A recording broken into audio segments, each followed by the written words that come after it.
Hello, welcome to Unlocking Buddhism. We begin this quiet journey together, turning our attention inward and allowing the currents of thought to settle like dust on a still pond. Be present for a moment. Let outer distractions recede so this time becomes a sanctuary for mindful inquiry. In this stillness, we prepare the ground for contemplating how we come to know, how we truly understand, and how we walk toward wisdom. Today's inquiry invites a pause to reflect on a fundamental distinction. Where does our understanding spring from? Do we find insight through diligent study, texts, teachings passed down, conceptual frameworks built by those before us? Or does genuine wisdom blossom more from direct, unmediated experience? The felt breath, the observation of passing emotion, the act of listening without judgment. This is not a question demanding an immediate answer, but an invitation to a deeper, personal exploration.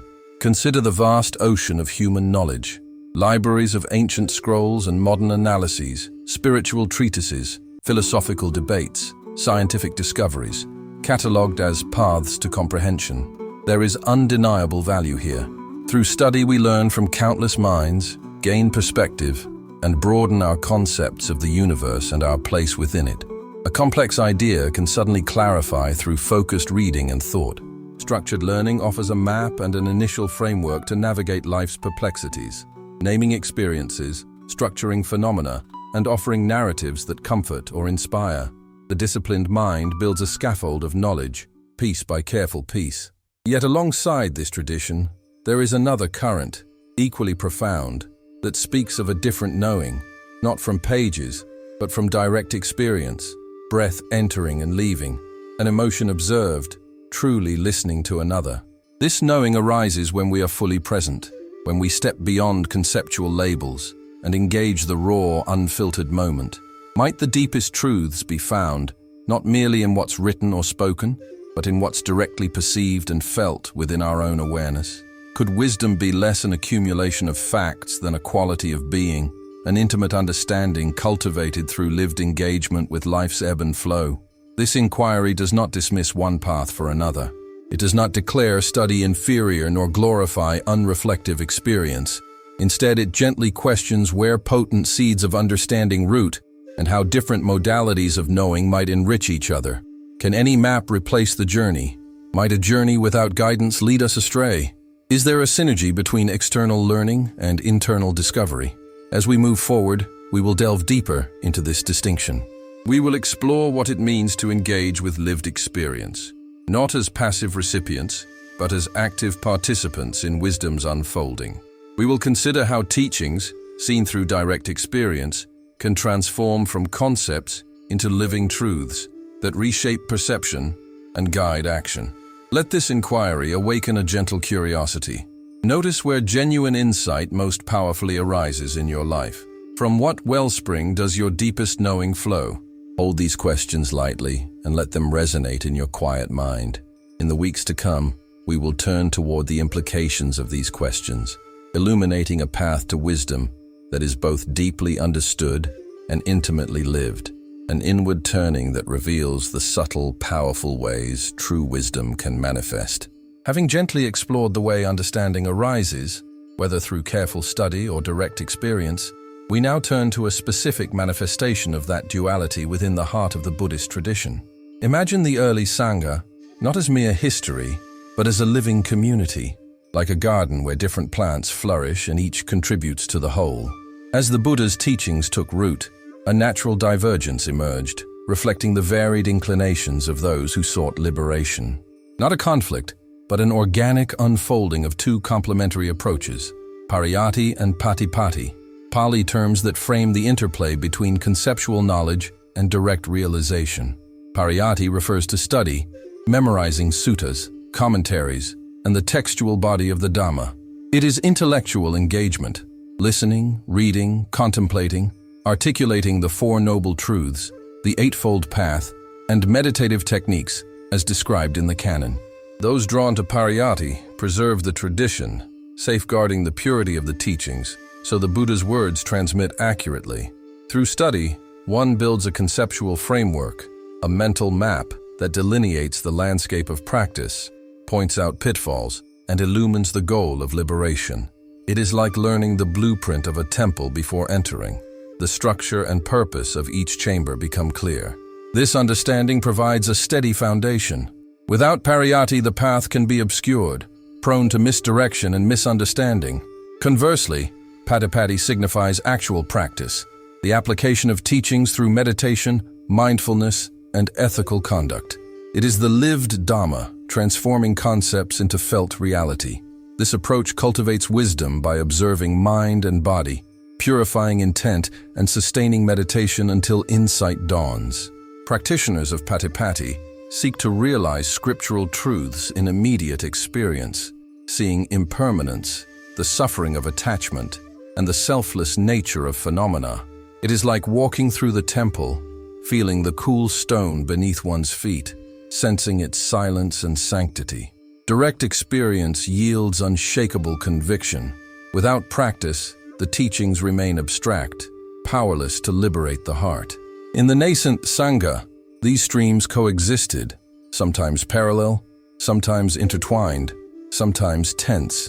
Some monastics, inclined to analysis and order, found joy and progress in meticulous study. Erudite scholars could recall long passages, explain intricate doctrines, and engage in philosophical discourse.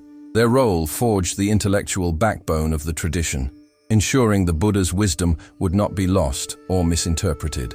Others felt a stronger pull toward meditation, finding in quiet stillness the most potent avenue for liberation. For them, scriptures were guides. The true work lay in observing the breath, noting sensations, and cultivating present awareness. These meditators embodied the Dhamma, showing that liberation is attainable through dedicated effort. This duality, though sometimes seen as division, reflects the path's richness. Individuals, shaped by unique karmic tendencies, naturally find different entry points, some through study, others through practice. Neither path is superior. They are two facets of the same jewel, each indispensable for the full unfolding of the path. The challenge, then as now, is to recognize the value of both and how they can mutually support each other, leading to balanced growth in wisdom and compassion. This lesson from the early Sangha invites us to reflect on our inclinations and to embrace the Dharma's full spectrum. The previous reflections on Pariyatti and Patipatti show a delicate dance between conceptual understanding and lived experience. Yet the very tools meant to guide us, the scriptures, commentaries, intellectual frameworks, can become impediments if held too tightly. We cling not only to possessions or pleasures, but to ideas and sacred texts. When that clinging occurs, a raft meant to cross the river can become a burden, carried long after the shore is reached. Imagine, in the quiet chamber of the mind, a gentle exchange between two earnest seekers. Vimala has devoted himself to the suttas, memorizing passages, passing commentaries, mastering Abhidhamma. His mind is a meticulous library. For him, truth lies in exact formulation, the pristine word of the Buddha, as preserved through generations. He regards the texts as the ultimate arbiter. Santi, while familiar with texts, has spent hours in silent meditation, cultivating awareness of body, breath, and mind. For him, the Dhamma unfolds moment by moment, not merely in words, but in direct felt experience of impermanence, suffering, and non-self. The texts inspire. True understanding arises from within, through sustained observation and insight. They discuss a subtle point, perhaps the nature of consciousness or the moment of insight. Vimala cites chapter and verse, offering intricate arguments, flawless in logic and fidelity to the letter. He speaks with confidence rooted in what has been codified. Santi listens with an open heart.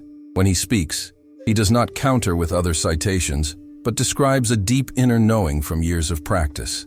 Consciousness as an ever-flowing stream, moments when the sense of self dissolves, compassion arising spontaneously as attachment loosens.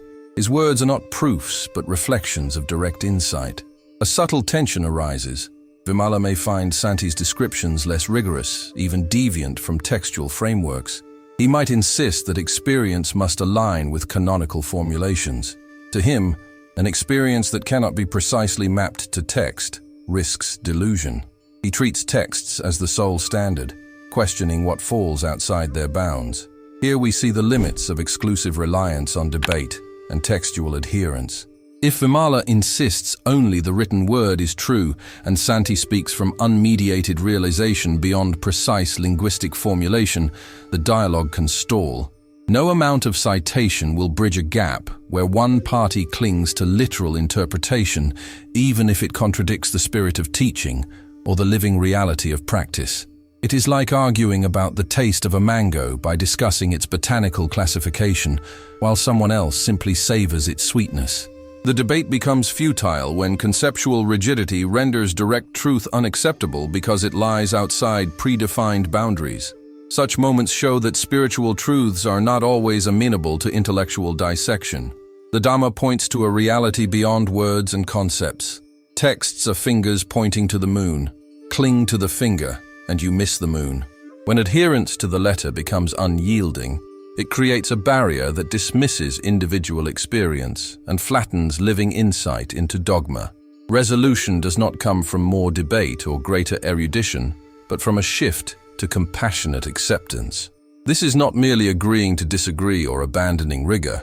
It is recognizing that the path to wisdom has many dimensions, and that some knowing transcends the conceptual, arising from direct experience as a profound inner certainty. It acknowledges that another's path, though different in expression, can lead to genuine liberation.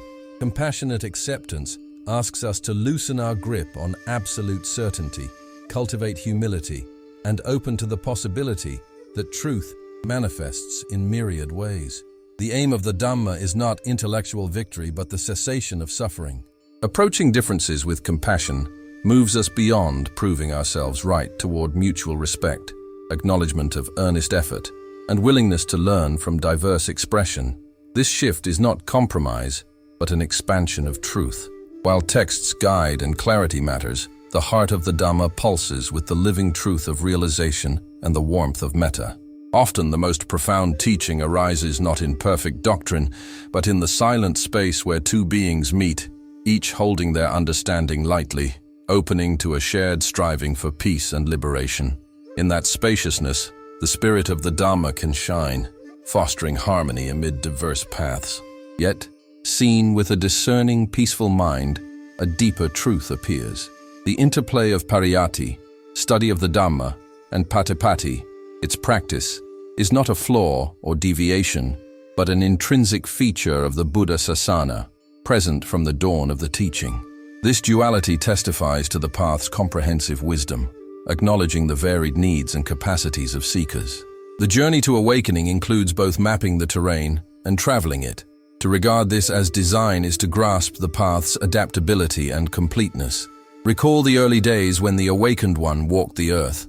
Even then, some disciples excelled at remembering and reciting discourses, preserving precious words with meticulous care. Their minds were tuned instruments, grasping doctrines and articulating them with precision. Safeguarding the Dhamma was no mere academic exercise, but an act of reverence, born of the wish that the teachings endure.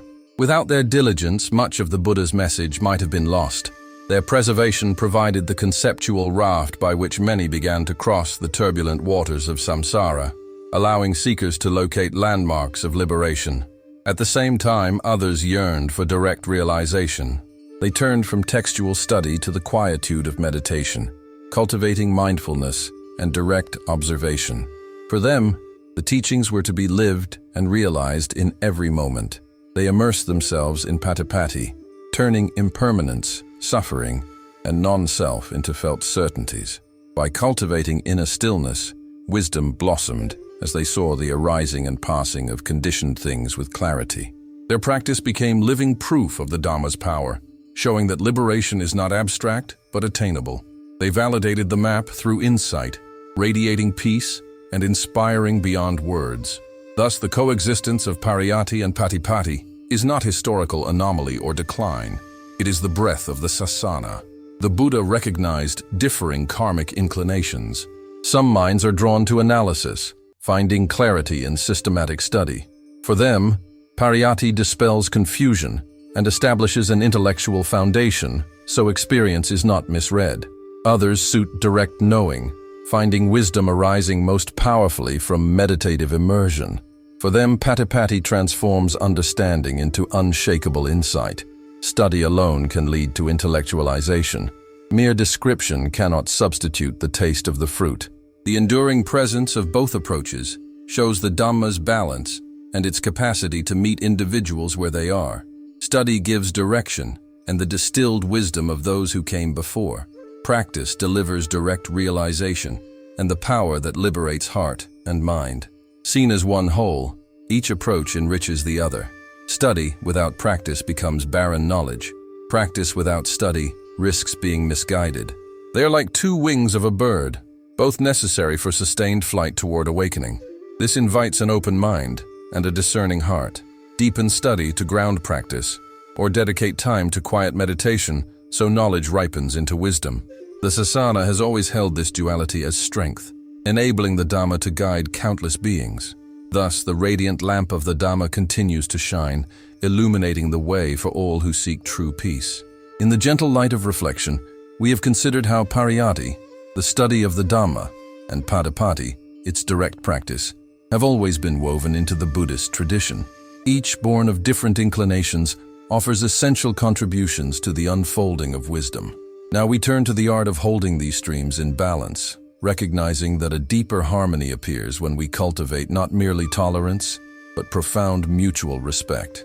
This is not superficial agreement, but a shift in perspective, seeing study and practice as valid, necessary, and complementary expressions of the path. Imagine a great tree. Its roots draw nourishment and anchor it against change. These roots are Pariyatti, careful study that provides foundational understanding, the textual knowledge that grounds our journey and maps suffering and liberation. Without strong roots, the tree cannot stand. Without study, practice may lack direction, swayed by passing fancies. The teachings, preserved through generations, offer steady wisdom and a framework to navigate existence, illuminating mind and reality as understood by the awakened one. To disrespect this foundation is to deny the soil from which insight grows and the effort of those who preserved the Dhamma. Respect for Pariyatti honors intellectual rigor, continuity, and the gift of a lineage. It is the value of knowing the map, understanding principles, and familiarizing oneself with the landscape before the journey. This engagement refines understanding, clarifies doubt, and prevents practice from becoming blind wandering, offering a compass toward cessation of suffering. Yet a tree is not merely roots. It has branches reaching skyward, leaves unfurling to catch sunlight, flowers blossoming in expression. These are Patipatti, the lived Dhamma, mindfulness, meditation, and ethical conduct. Without them, the tree would remain dormant, its potential unfulfilled. Branches transform nourishment into life, just as practice transforms understanding into living wisdom. To disrespect Patipatti is to deny the teaching's purpose, to liberate heart and mind. It mistakes the map for the journey, the finger for the moon. The truths of impermanence, suffering, and non-self are not truly known until directly experienced, until they become palpable within awareness. In quiet meditation, in mindful breath and sensation, in cultivated loving kindness, the Dhamma comes alive. Direct realization yields conviction beyond intellectual assent. It is the taste of the fruit, the warmth of the sun, the felt presence. Respect for Patipatti honors the courage to look within and the wisdom born of sincere effort. The Dhamma is thus not only a philosophy to study, but a life to embody. The resolution to any perceived divergence lies in cultivating mutual respect. Neither is complete without the other. They are two threads of a single tapestry. To walk the path we need Pariyatti's clarity and Patipatti's insight. Picture a journey through unfamiliar wilderness. The map, Pariyatti guides, shows contours, marks dangers, and suggests routes. But without walking the path, Patipatti, feeling the earth, the map stays theoretical. Conversely, wandering without a map may lead to harm or wasted effort. Mutual respect sees that a scholar devoted to textual study preserves and clarifies the Dhamma. Their insights illuminate practice. A dedicated meditator, even with less textual learning, embodies the Dhamma, cultivating direct insights that testify to its truth. Their experience, though less scholarly, can inspire and guide, showing liberation possible through effort. This respect fosters humility and openness, inviting us to learn from different inclinations. A scholar approaching a meditator with an open heart can gain experiential depth. A meditator listening to a scholar may enrich practice with doctrinal nuance. Such exchange, rooted in respect, turns division into synergy. The ultimate aim is not to prove one approach superior, but to free beings from suffering. For that liberation, both conceptual clarity and direct experience are indispensable. Like two hands working together, Pariyatti and Patipatti, in mutual respect, create a balanced path. This balance allows the Dhamma to flourish, offering diverse entry points that lead to the same cessation of suffering and profound peace. To truly walk the path is to embrace this duality not as tension, but as richness, celebrating inclusion.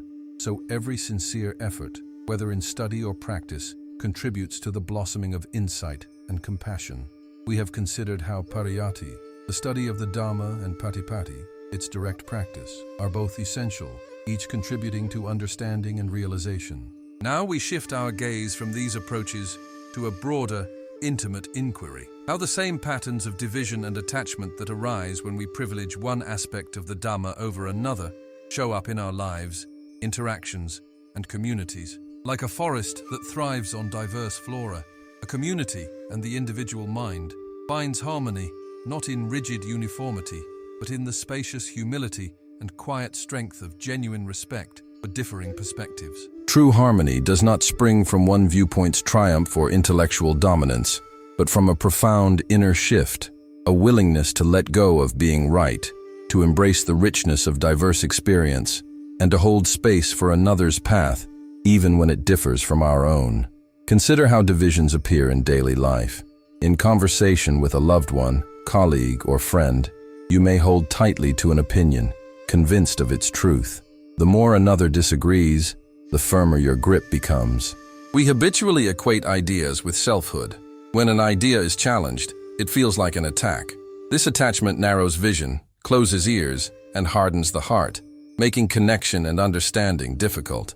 We may think we defend truth, but often we defend our attachment to a particular formulation of it. This pattern extends to communities. Groups with noble aims fracture when differences in approach meet arrogance instead of respect. One may focus on social action as the most effective remedy. Another may prioritize inner transformation as the root of change. Both aim at the common good, yet if each clings exclusively to its method and dismisses the other, energy meant for shared goals is wasted in strife. This is not to claim all approaches are equal or to deny discernment. It asks us to cultivate a wisdom that values diverse expressions and meets differences with an open mind and compassionate heart. Flourishing communities and personal peace emerge when we transcend the need for a single definitive answer and embrace a tapestry of contributions. True harmony begins with contemplative insight into anicca, anatta, and dukkha, impermanence, non-self, and suffering. Grasping impermanence loosens our hold on thoughts and opinions. My view ceases to feel fixed. Seeing anatta diminishes the ego's urge to dominate. Ideas arise and pass like all phenomena. Perceiving dukkha, the suffering born of clinging, deepens our resolve to transcend divisive habits. We recognize that much of the pain in conflict is self-created, rooted in attachment.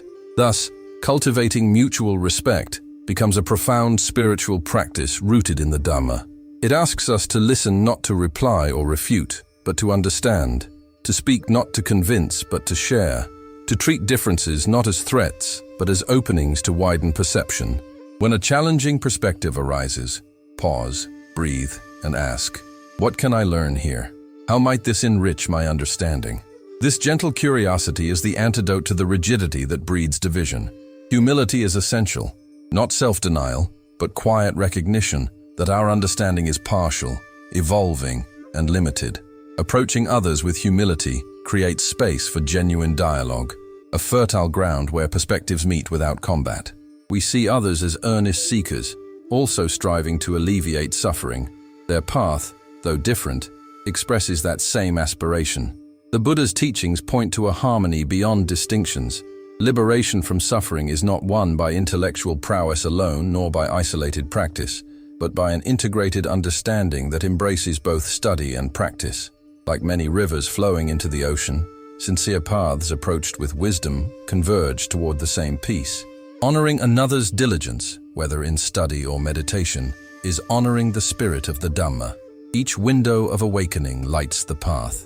Let this guide your daily interactions. When you feel the urge to assert, correct, or defend, pause, breathe. Remember the vastness of the Dhamma and the limits of any single expression. Cultivate curiosity, listen to understand, and hold space without judgment. In letting go, embracing humility and respect, the subtle tensions within begin to relax, and a deeper harmony emerges. Not merely the absence of conflict, but a living presence of peace and understanding that allows diverse expressions of truth to support the collective journey toward liberation. The previous contemplations have shown how the twin streams of study and practice, Pariyatti and Patipatti, when met with wisdom and respect, feed the river of the Dhamma. We reflected on the dance between conceptual understanding and lived experience, and how clinging to one over the other can obscure the path. Now we extend these insights into daily encounters, cultivating a practice that moves beyond intellectual assent and becomes a way of being, attentive acceptance. This is not passive resignation, but an active, compassionate engagement with life as it unfolds, seeing the world with fresh eyes and an open heart, especially in moments of disagreement. Notice the subtle impulse that arises when we meet a contrary view, a tightening of the chest, a quickening of thought, a rush to correct or justify. This impulse, rooted in attachment to our perspective and the ego's wish for certainty, builds a barrier to genuine connection. In that crucial flicker of reaction, attentive acceptance offers an alternative. Rather than immediately arguing, we are invited to pause. This pause is a small sacred space, a breath before a word, or a hardened thought. In it, we bring mindful attention to the sensations that accompany the impulse. Tension in the shoulders, a furrowed brow, unease in the gut. Observing these sensations without judgment creates distance from automatic reaction. We acknowledge the impulse without becoming it, recognizing it as passing, like all conditioned things. With this awareness, we choose attentive listening, not waiting to speak or plotting a rebuttal, but a deep presence that lets the other's words enter without preconception. We listen for intention, for the emotions coloring speech, for the unspoken story shaping the view. This requires gently releasing our internal commentary and briefly stepping into their shoes. Next comes recognition. This does not demand agreement or abandonment of our view, but a simple acknowledgement of the validity of another's experience. We see their perspective as arising from a unique constellation of experiences and beliefs. Such recognition creates spaciousness in the mind, allowing differing truths to coexist without one defeating the other. Attentive listening and recognition foster patience, not passive waiting, but active acceptance of unfolding moments, a willingness to allow understanding to ripen. Patience extends inward too, honoring that these qualities grow gradually. Alongside patience, we cultivate compassion, metta, the wish that beings be free from suffering. When we recall the shared striving beneath differing views, our hearts soften and the urge to debate dissolves, replaced by concern for their peace. Compassion turns conflict into connection. Finally, equanimity, upekkha, stabilizes us. It is an even presence undisturbed by praise or blame, agreement or dissent. We observe the ebb and flow of opinions without being swept away, knowing our peace need not depend on consensus. Rooted and receptive like a great tree, we offer shade regardless of the winds. Through attentive listening, recognition, patience, and compassion, we engage life's diversity with spacious wisdom, easing the suffering of attachment to our views and finding a shared path toward awakening. Indeed, in this journey toward awakening, we come to see that the path itself, the Dhamma, is not a static monument, but a living, breathing current, a river shaping its course. It unfolds organically, embracing the ebb and flow of human experience across generations. When we meet what look like imperfections, varied interpretations, differing emphasis, uneven realization, we are invited to see them not as flaws, but as signs of vitality. Like gnarled branches twisted by time yet bearing fruit, these elements reveal resilience, an energy that adapts and persists. They are not weakness, but proof of the Dhamma's capacity to take root in diverse soils and respond to change. Such vitality calls for serene acceptance. This is not passive resignation, but an active embracing of reality as it is, knowing growth is rarely uniform. As a gardener notices that some plants thrive in shade, others in sun, so we learn to notice diverse forms of the Dhamma. Each approach, each understanding, each path weaves into the Sangha's tapestry. Apparent challenges can be the friction that sharpens insight, the resistance that builds strength, the questions that deepen contemplation. Rather than clinging to an idealized Dhamma that exists only in concept, we appreciate its emergence in the world, with all its complexities. This frees us from the subtle suffering of attachment to an image that ignores life's dynamism. Consider the arising of different schools or emphasis on particular suttas. From one view, these may seem like divisions, grounds for debate, yet through serene acceptance, they reveal the Dhamma's capacity to meet beings where they are, offering manifold entry points into liberation. The human heart is diverse. What touches one may not touch another. Multiplicity keeps the Dhamma accessible, adaptable, and relevant across cultures and times. Each expression, when rooted in sincere effort to alleviate suffering, is a legitimate branch of the same tree, drawing from the same wellspring of truth. Seeing this cultivates spaciousness of heart, a willingness to hold differences lightly, without judgment, or the need to conform. This contemplative acceptance reaches into daily interactions. When we meet others whose paths differ, the practice is to honor those differences with an open, compassionate heart.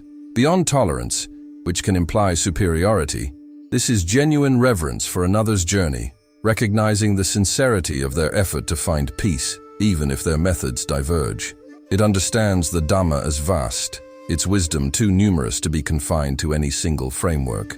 As the moon is reflected in countless puddles, each reflection, though partial, is still of the moon. Such honoring cultivates humility. It acknowledges the limits of our view and the immensity of the Dhamma, reminding us that truth is not our exclusive possession but a shared pursuit. Letting go of the need to assert our perspective brings ease. The knots of tension that come from trying to control reality begin to loosen. We become more receptive, teachable, and connected to the shared aspiration for liberation, learning even from those with whom we disagree, for their journey may illuminate what we have not yet seen. This practice of honoring differences is an extension of metta, loving kindness, a wish for the well-being and liberation of all beings. It sees beyond forms to the underlying heart of aspiration. Thus, apparent imperfections and diverse forms cease to be obstacles and become opportunities to deepen compassion, patience, and equanimity. They remind us of the Dhamma's comprehensive reach, its ability to embrace and guide all who sincerely walk toward the cessation of suffering. So the journey concludes not with a fixed answer, but with a broadened heart and expansive mind, serenely accepting the Dhamma's dynamic manifestation. We rest in the understanding that truth, like life, is organic and sometimes messy, yet full of purpose and beauty. We stop striving for a perfected external form and cultivate perfected inner acceptance, allowing all expressions of the Dhamma to resonate within the quiet of a compassionate heart. Here arises the profound peace of embracing the entire path, honoring every sincere effort, and finding wisdom in the multifaceted dance of existence.